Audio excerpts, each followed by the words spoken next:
ትራምፕ ታሪፍ ይዞ መጥቶ ሁላችንም አስደንግጧል። እንግዲህ አሁን አሜሪካን ዓለም ላይ የጣለችው ታሪፍ አውትሶርሲንግን ይጎዳል ይጠቅማል ወይስ አይታወቅም የሚለውን ዛሬ በአጭሩ ዲስከስ ለማድረግ እንሞክራለን። ሰላም እንዴት ናችሁ? ነቢዩ ዘካሪያስ እባላለሁኝ የመረብ ቴክኖሎጂ ሲኦና ፋውንደር። በቪዲዮቼ አንድ ፍሪላንሰር ወይም ሶፍትዌር ዲቨሎፐር ከፍሪላንሰርነት ወደ አውትሶርሲንግ ካምፓኒ ራሱን ለማሳደግ ሲሞክር ሊገጥሞ የሚችለውን ቻሌንጅ እና መፍትሄዎቹን ከራሴ ልምድ በመነሳት አካፍላችኋለሁ። እንግዲህ ቻናሉን ሰብስክራይብ በማድረግ እንድታበረታቱን እንጠይቃለሁኝ። ከወደዳችሁትና ደግሞ ጥሩ ኮንተንት አለው ብላችሁ ካሰባችሁ ለጓደኞቻችሁ ሼር ማድረግ እንዳትረሱ። ከዛ በፊት ግን ትንሽ ዩኤስ መች ነው ሶርስ ማድረግ የጀመረችው? አሁን ወደ ገቡበት ስፔሻሊ ዩኤስ እና ቻይና ወደ ገቡበት ሰጣ ገባ ለመግባታቸው ትንሽ ታሪካዊ ባክግራውንዱን ከመስጠት ብጀምር ደስ ይለኛል። አሁን እንደምናውቀው እንዲህ በመቶ ቢሊዮኖች የሚንቀሳቀስበት ሴክተር ከመሆኑ በፊት አውትሶርሲንግ አብዛኞቹ ሀገሮች ሰልፍ ሰስቴን ለማድረግ ነበረ የሚሞክሩት። እዛው የሚመረተው ፕሮዳክት እዛው ሀገር ውስጥ ይሸጣል ወይም ደግሞ እዛ የተመረተውን የተወሰነ ኤክስፖርት ለማድረግ ይሞከራል እንጂ የአንድ ሀገር ካምፓኒ ሌላ ሀገር ምርት አምርቶ መልሶ ለራሱ ሕዝብ የመሸጥ ልምድ አልነበረም። ለመጀመሪያ ጊዜ አሜሪካኖቹ የጀመሩት በሰባዎቹ መጨረሻ አካባቢ ነው። ትንሽ ከሶቪየት ጋር የነበራቸው ኮምፒቲሽን ነበረ። እንደምታውቁት አብዛኞቻችሁ በኮልድ ዋር ጊዜ የነበረ ኮምፒቲሽን ነበረ። ሶቪየትን ለማሸነፍ ቻይናን ወደ ራሳቸው ማስጠጋት ነበረባቸው አሜሪካኖቹ እና አይ ቲንክ በ1971 ወይ 71 ላይ ሄንሪ ኪሲንጀር የሚባል አንድ ታዋቂ ትልቅ የአሜሪካ ዲፕሎማት ነበረ። ፎሬን ፖሊሲዎችን በደንብ ትልቅ ተሰሚነት የነበረው የአሜሪካ ፎሬን ፖሊሲ ላይ ሰው ነበረ ሄንሪ ኪሲንጀር የሚባል። በዛ ጊዜ የነበረው ፕሬዚዳንት ደግሞ ፕሬዚዳንት ኒክሰን ነው። የኒክሰን አድሚኒስትሬሽን ነበረ። የኒክሰን አድሚኒስትሬሽን ከቻይና ጋር ፎርማል የሆነ ግንኙነት አልነበራትም። አሜሪካ ከቻይና ጋር ሳይሆን ታይዋንን ነው እንደ ቻይና ተቆጥራት የነበረው። ኒክሰን ግን ያንን ቀይሮ ከቻይና ጋር ፎርማል የሆነ ሪሌሽንሽፕ ለማስጀመር በሄንሪ ኪሲንጀር መሪነት ከቻይና ጋር ንግግር ይጀምራሉ። ከዛ እሱ ፕሮሰስ ተጓቶ በ1979 አካባቢ ቻይና እና አሜሪካ ፎርማል የሆነ ሪሌሽንሽፕ ይጀምራሉ ማለት ነው። ሜንላንድ ቻይናን አሜሪካ እንደ ቻይና መቁጠር ትጀምራለች። ከዛ በፊት ታይዋንን ነው እንደ ቻይና መቆጥረው ማለት ነው። ከዛ በኋላ ነው እንዳለ የአሜሪካ ካፒታሊስቶች ወይም ደግሞ አምራቾች ወደ በጣም ዝቅተኛ የሆነ ሌበር ኮስት በሚያስከፍሉት የቻይና ፋክተሪዎች ፕሮዳክታቸውን ማምረት የጀመሩት ወይም ደግሞ ፋብሪካቸውን ከአሜሪካ ነቅለው ከዩኤስ ነቅለው ቻይና ውስጥ አስገቡ ማለት ነው። የዛን ጊዜ ነው አውትሶርስ መደረግ በደንብ የጀመረው በ80ዎቹ ነው ማለት ነው። ስለዚህ የቻይና ሌበር ኮስት በጣም ዝቅተኛ ስለሆነ የአሜሪካ ፋብሪካዎች እንዳለ የፋብሪካ ስራዎችን ወደ ቻይና አውትሶርስ ያደርጋሉ ማለት ነው። የዛን ጊዜ ነው ቡሙ የጀመረው። በጣም በአጭር ጊዜ ውስጥ ብዙ ከመቶ ሺህ በላይ የሚሆኑ ካምፓኒዎች ፋብሪካዎች የመዘጋት ምክንያት የሆነ ሙቭመንት ነው ማለት ይቻላል። አሁን አዲስ የጀመረ ቴንሽን አይደለም ማለት ነው። በተለይ በ1990ዎቹ አካባቢ ኢቨን አሁን ላይክ ከትራምፕ ተቃራኒ ሆነው የሚቆሙት እነዚህ ዲሞክራት የምንላቸው ወይም ደግሞ ሊበራሎቹ በጣም ይህንን ወደ ቻይና አውትሶርስ መደረግን ተቃውሞ ሲናገሩ ይሰማ ነበረ። እንደውም አንድ ክሊፕ አለ አይታችሁት ከሆነ አላቅም። በ1996 ወይ 95 አካባቢ ናንሲ ፔሎሲ ትባላለች የአሜሪካ አሁን ላይ የሃውስ ማይኖሪቲ ሊደር ናት ወይም ደግሞ ዲሞክራቶች በሀውሱ እሷ ነች መሪያቸው ማለት ነው። ስትናገር ነበረ በ1996 ላይ በነበራቸው ቁጥር ራሱ በአውትሶርሲንግ ምክንያት ከአሜሪካ ወደ ቻይና 10 ሚሊዮን የሚሆን ስራ ሄዷል። ቻይና ደግሞ ከአሜሪካ ጋር በምትሰራው ቢዝነስ ምክንያት 170 ሺህ ስራ ብቻ ነበር አሜሪካ ውስጥ መፈጠር የቻለው። ትልቅ የሆነ ኢምባላንስ ነበር ማለት ነው። ቻይና 10 ሚሊዮን ስራ ተፈጥሮላታል ከአሜሪካ ጋር በጀመረችው አዲስ ሪሌሽንሺፕ። አሜሪካኖቹ ደግሞ ከቻይና ጋር በመስራታቸው የተፈጠረላቸው 70,000 አካባቢ የሚሆን ስራ ነበር ማለት ነው። በዚህ ጊዜ ውስጥ በጣም ሞር ስራዎችን ቻይናዎች ከአሜሪካ እየወሰዱ መጥተው ነበረ። ይሄ ሴንትራል የሚባለው አሜሪካ ክፍል አብዛኛው ኢንዱስትሪ የነበረበት አካባቢ ነው። እሱ አካባቢ የሚኖሩ ሰዎች በጣም ስራ እያጡ የመጡበት ፔሪድ ነበረ። ከዛ በኋላ ደግሞ ወደ ሶፍትዌር አውትሶርሲንግ የተመጣው በ80ዎቹ በ85 ምናምን በኋላ ነው። እነዚህ ቴክሳስ ኢንስትሩመንት፣ አይቢኤም ምናምን የሚባሉ ወደ ኢንዲያ አውትሶርስ ማድረግ ይጀምራሉ። በሶፍትዌር መጀመሪያ ብዙ የአይቲ ባለሙያዎች የሚገኙበት ቦታ ሆኖ የተገኘውም ኢንዲያ ነው። ከዛ በመቀጠል ደግሞ በሁለተኛነት ጥሩ እንግሊዝ ተናጋሪ የሆነ ፖፑሌሽን ስላላቸው ኢንዲያዎቹ ደግሞ በሶፍትዌሩ ነጥረው ወጥተው ወደ እነሱ በጣም አውትሶርስ መደረግ ይጀምራል ከ85 በኋላ ማለት ነው።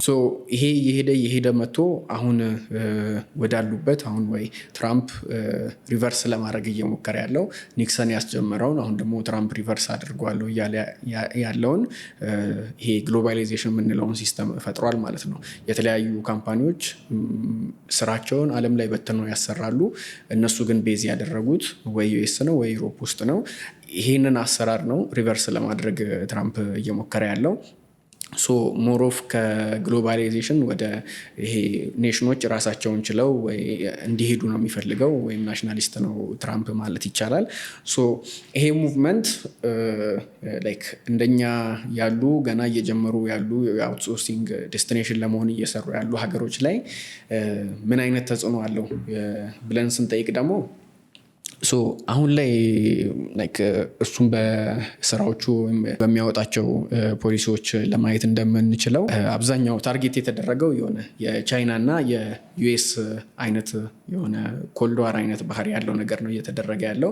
አብዛኛው ተጽዕኖ እየመጣ ያለው ቻይና ላይ ነው። ከረንትሊ ባለው ቁጥር ያው ነገ ሊቀየር ይችላል አይታወቅም። አሁን ከረንትሊ ባለው ቁጥር ግን ዩኤስ ቻይና ላይ እስከ 145% የሚደርስ ታሪፍ አድርጋባታለች። ቻይና ደግሞ ወደ 125% የሚደርስ ታሪፍ አድርጋባታለች። ይሄ ቁጥር በጣም ትልቅ ቁጥር ነው። ያ ማለት በፊት ከቻይና ወደ ዩኤስ ኢምፖርት የሚደረግ ፕሮዳክቶች ላይ 145% ጭማሪ አለው ማለት ነው። ከዩኤስ ደግሞ ወደ ቻይና የሚላከው ላይ 125% ጭማሪ አለው ማለት ነው። ያ ማለት ምንም ነገር በፊት የሆነ ቻይና ውስጥ በማምረታችሁ ታገኙ የነበረውን ጥቅም በዜሮ የሚያባዛው ነው። ወይም ደግሞ አውትሶርስ ማድረግን በጣም ዲስከሬጅ የሚያደርግ ነው ይሄ ቁጥር ማለት ነው። አሁን ባለበት ከቀጠለና ወይም ወደሆነ ዲል ማይደርሱ ከሆነ ማለት ነው። ይሄ የሆነ ማለት አሁን ባለው በዩኤስ ፖለቲክስ ምክንያት ካምፓኒዎች ቻይና ውስጥ ኢንቨስት እንዲያደርጉ አይበረታቱም፣ ወይም ደግሞ ምርታቸውን ቻይና ውስጥ እንዲያመርቱ አይበረታቱም። ዳይሬክትሊ ደግሞ የሶፍትዌር ኢንዱስትሪውን አይነካውም። ታሪፉ አብዛኛው እነዚህ ጉዶች ላይ እቃዎች ላይ ነው ወይም ቁሶች ላይ ነው የተደረገው። ሶፍትዌር ላይ የተደረገ ምንም አይነት ታሪፍ የለም። ግን ስቲል አሁን ያለው የፖለቲክስ ምንድን ነው? አብዛኛው ካምፓኒ ወይ ሁሉም ካምፓኒ የሆነ በሀገራችሁ ምርት ኩሩ አይነት ነገር እየተጀመረ ነው ዩኤስ ውስጥም። ስለዚህ ይሄ አውትሶርስ ማድረግ የሚለውን ነገር የሚያበረታታ ኢንቫይሮንመንት የለም፣ ስፔሻሊ ከቻይና ጋር እንዳልኳችሁ። ይሄ ምን ሊፈጥር ይችላል? ግምት ነው የሚሆነው፣ ወደፊቱን እየገመትን ስለሆነ አብዛኛው የሶፍትዌር ካምፓኒዎችም ስቲል ለስራዎቻቸው የሃርድዌር ያስፈልጋቸዋል። የዓለም ሰፕላይ ቼን የሚናጋ ከሆነ ኢቨን ከኤአይ ካምፓኒዎች አንስቶ ሌሎች የቴክ ካምፓኒዎች ከፕሮሰሰር አንስቶ እስከ የተለያዩ ኤሌክትሮኒክሶች የሚያገኙት ከቻይና ነው ማለት ይቻላል። ይህንን ሰፕላይ ቼን ስናናጋው ሁሉም ሴፍ ሞድ ውስጥ ለመግባት ነው የሚሞክረው እንጂ አዲስ ነገር ኤክስፕሎር እያደረገ አዲስ ኢኖቬሽን ማያበረታታ ነገር ውስጥ ይገባል። ወይ ደግሞ በሌላ መልኩ ላይክ ከቻይና እና ከአሜሪካ መካከል ውጥረት ሲፈጠር ሌሎች ሀገራቶች እድሉን ሊያገኙ ይችላሉ የሚል ግምት አለ። ለምሳሌ ኢትዮጵያ ላይ የተጣለው 10% ነው። ያ ማለት ከሌሎች ሀገራቶች ኮምፒቲቲቭ የሆነ ፕራይስ ይዘን እንድንቀርብ ሊያደርግ ይችላል። እንዳልነው ጉድስ ላይ ነው እንጂ ሰርቪስ ላይ አይደለም ታሪፉ። ይሄ ነው ብለን ክሊር የሆነ ነገር መገመት ምንችል አይመስለኝም። ግን ሁለት ነገር ይዞ ሊመጣ ይችላል ብዬ አስባለሁ እኔ። አንደኛው ካምፓኒዎች ሙሉ በሙሉ በቃ አውትሶርስ ማድረግን እየቀነሱ ይመጡና ጀስት አውቶሜት ማድረግ ኤአይ መጠቀም ወደሚለው ነገር በጣም አግሬሲቭሊ እየተካሄደ ይመጣል። ለምን ፖሊሲ እሱን ማይደግፍ ከሆነ ኢንሴንቲቫይዝ ማያደርግ ከሆነ ያው ዞሮ ዞሮ ለትርፍ የተቋቋመው ስለሆኑ ወደዛ ሊሳቡ ይችላሉ። ወይ ደግሞ የለየለት ጸብ ውስጥ የሚገቡት ዩኤስ እና ቻይና ብቻ የሆኑና ሌሎች ሀገራቶች ግን በዚህ ምክንያት አዲስ ገበያ ሊፈጠርላቸው ይችላል። ለምሳሌ ቪየትናም እና ኢንዲያ አፕል ለምሳሌ ከቻይና ወጥቶ ወደ ኢንዲያ ሊገባ ይችላል። ቪየትናምም ብዙ ፋክተሪዎች ወደ እነሱ ሙቭ ሊያደርጉ ይችላሉ። ያ ማለት አብዛኛውን ጉዳት የሚደርሰው የቻይና ኢኮኖሚ ላይ ይሆንና ሌሎች ሀገራቶች ደግሞ ጥሩ የሆነ ኦፖርቹኒቲ ይዞላቸው ሊመጣ ይችላል። ወዴት ያመራል የሚለውን ግን ፕሪዲክት ለማድረግ አስቸጋሪ ነው። እኔ የሚመስለኝ ካምፓኒዎች ሞር ወደ ሌሎች ሀገሮች አይናቸውን ያዞራሉ። ስቲል ኮስታቸውን መቀነስ ስለሚፈልጉ ትራምፕ ታርጌት ያላደረጋቸው ሀገራቶች ላይ ብዙ እድል ይፈጠራል። ግን ደግሞ እንደዚህ እንደ ኮልድ ዋር በሚመስል ደረጃ ውጥረት ውስጥ ያሉት እንደ ቻይና ያው ሌላ ሀገር የለም ከቻይና ጋር ነው እንደዚህ አይነት ውጥረት ላይ ያለችው አሁን አሜሪካ። እነሱ ላይ ግን በጣም ትልቅ የሆነ ጫና ይዞ ይመጣል ብዬ ገምታለሁኝ። እንግዲህ የሚፈጠረውን አብረን የምናየው ነው የሚሆነው። የኔ ተስፋ ግን ይሆናል ብዬ ማስበው እንደ ኢትዮጵያ ያሉ እንደ ኢስተርን ዩሮፕ ያሉ ሀገራቶች ሰፋ ያለ ማርኬት እንደውም ከበፊቱ በተሻለ ቡም ያደርጋል ብዬ አስባለሁኝ። ለቻይና ግን ጥሩ ጊዜ እየመጣ አይመስለኝም። ያው የእናንተንም አስተያየት ኮሜንት ሴክሽን ላይ መጻፍ ትችላላችሁ። ምን ሊፈጠር ይችላል ብላችሁ የምትገምቱትን ነገር ኮሜንት ሴክሽን ላይ ማስቀመጥ ትችላላችሁ። ከዚህ ቪዲዮ የሚጠቅም ነገር ካገኛችሁ ሰብስክራይብ ማድረግ እንዳትረሱ። አመሰግናለሁ።